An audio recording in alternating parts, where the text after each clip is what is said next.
Friends, સ્વાગત છે તમારું મારી યુટ્યુબ ચેનલ ધર્મિષ્ઠાની રસોઈમાં। આજે આપણે બનાવીશું પૌવાના ભજીયા। તો એકદમ ટેસ્ટી ભજીયા બનીને તૈયાર થાય છે। વરસાદની સિઝનમાં ખાવાની ખૂબ જ મજા પડે તેવા જ બનીને તૈયાર થાય છે। તો એકવાર આ રેસીપીથી જરૂરથી પૌવાના ભજીયા બનાવીને ટ્રાય કરજો। જેના માટે આપણે 1 કપ પૌવા લીધેલા છે। પૌવાને આપણે આ રીતે ચાળી લેશી, જેથી કરીને તેમાં ઝીણો કચરો જે હોય તે દૂર થઈ જાય। તો આ રીતે એકદમ સરસ આપણે ચાળી લેશું। તો 1 કપ પૌવામાંથી એકદમ ટેસ્ટી આપણા ભજીયા બનીને તૈયાર થાય છે। તો આ રીતે બધા જ આપણે ચાળી લીધેલા છે। હવે આપણે તેને 2 થી 3 વાર પાણીથી ધોઈ લેશું। તો આ રીતે એકદમ સરસ આપણે તેને ધોઈ લેવાનું છે। જ્યાં સુધી એકદમ સફેદ પાણી દેખાવા ના લાગે ત્યાં સુધી આપણે તેને ધોઈ લેશું। તો આ રીતે 2 થી 3 પાણીથી મેં બધા જ પૌવાને ધોઈને લઈ લીધેલા છે। હવે આપણે તેમાં દહીં ફેટેલું લીધેલું છે।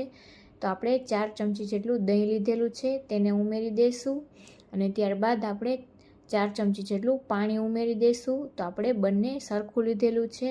તો આ રીતે દહીં અને પાણી ઉમેરી અને એકદમ સરસ આ રીતે તેને ચલાવીને મિક્સ કરી લેશું। તો આ રીતે દહીંના લીધે એકદમ સરસ આપણા ટેસ્ટી ભજીયા બનીને તૈયાર થાય છે। તો આ રીતે દહીં ઉમેરી, પાણી ઉમેરી હવે આપણે તેને ઢાંકી અને 10 મિનિટ માટે રહેવા દેશી, જેથી કરીને પૌવા છે તે ફૂલાઈ જશે અને દહીં અને પાણી બંને એકદમ શોષી લેશે।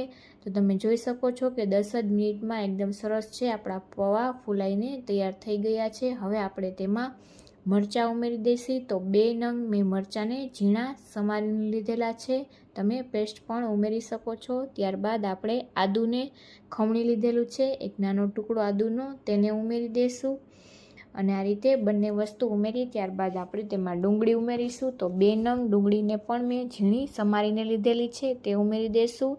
તમે જે પણ વેજીટેબલ ઉમેરવા હોય તમે દૂધી ખમણીને ઉમેરી શકો છો, ગાજર તે પણ ઉમેરી શકો છો, પરંતુ આપણે સિમ્પલ વસ્તુઓમાંથી આજે ભજીયા બનાવીશું। અને 1 નંગ મેં નાનું બટેટું તેને પણ ખમણીને લઈ લીધેલું છે।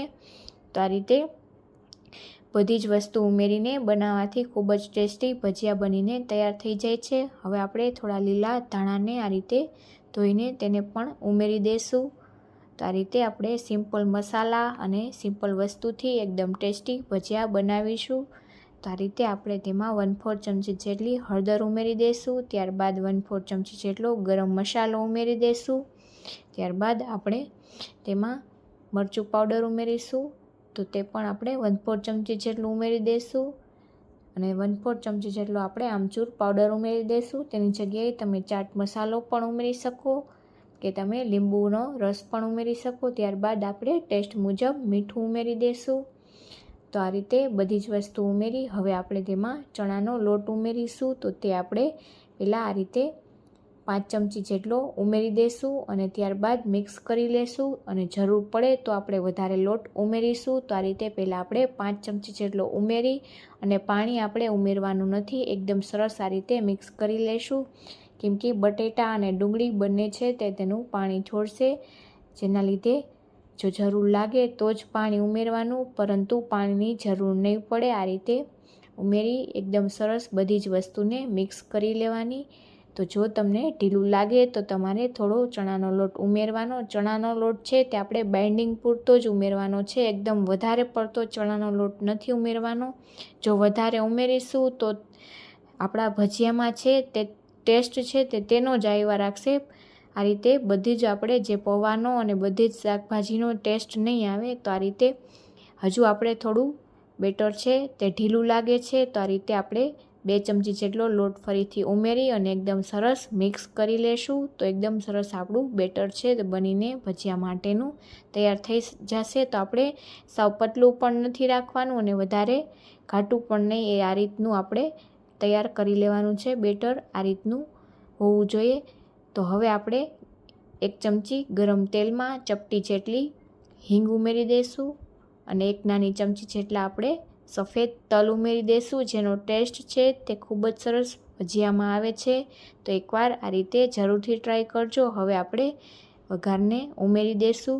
તો આ રીતે તમે જો તલ તમારે ન ઉમેરવા હોય તો ફક્ત તમે 1 ચમચી ગરમ તેલ પણ ઉમેરી શકો છો।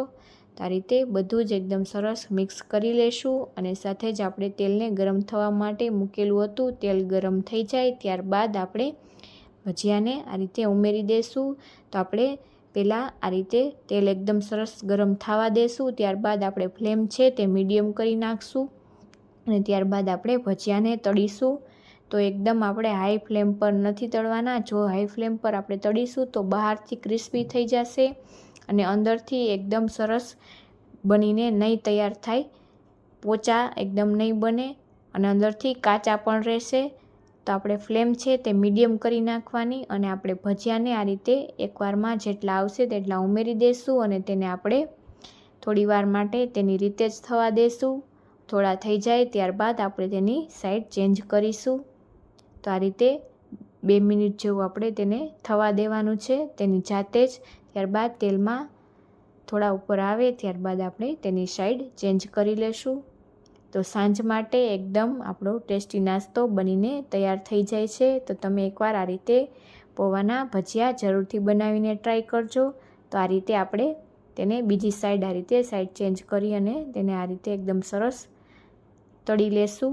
તો 5 થી 7 જ મિનિટમાં આપણા ભજીયા છે તે એકદમ સરસ તળાઈને તૈયાર થઈ ગયા છે। તમે જોઈ શકો છો કે જોતાં જ ખાવાનું મન થઈ જાય અને વરસાદની ઠંડી ઋતુમાં ઘરની જ વસ્તુઓમાંથી ઝડપથી બનીને આ ભજીયા તૈયાર થઈ જાય છે।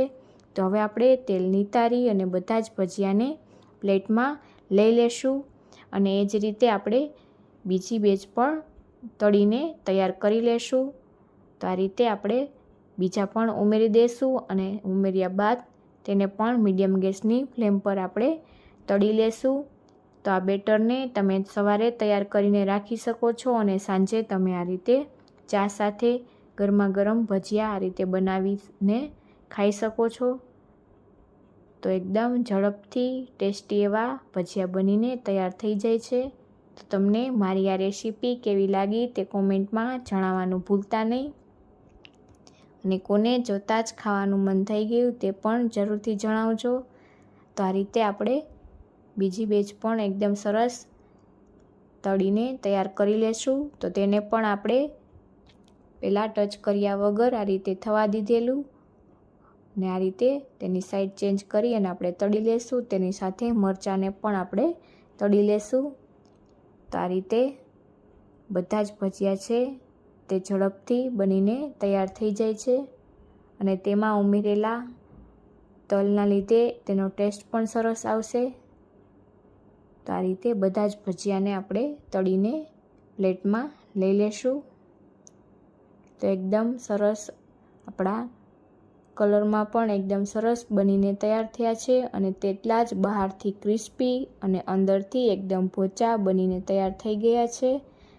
તો તમને મારી આ રેસીપી કેવી લાગી તે જણાવવાનું ભૂલતા નહીં। જો તમને મારો વિડીયો ગમ્યો હોય તો વિડીયોને લાઈક કરજો, શેર કરજો અને જો ચેનલમાં નવા હોય, હજુ સુધી ચેનલને સબસ્ક્રાઈબ ન કરી હોય તો સબસ્ક્રાઈબ કરી લેજો જેથી અવનવી રેસીપી મળતી રહે। તો આપણે ગ્રીન ચટણી અને ટોમેટો કેચઅપ સાથે સર્વ કરીશું। Thank you for watching.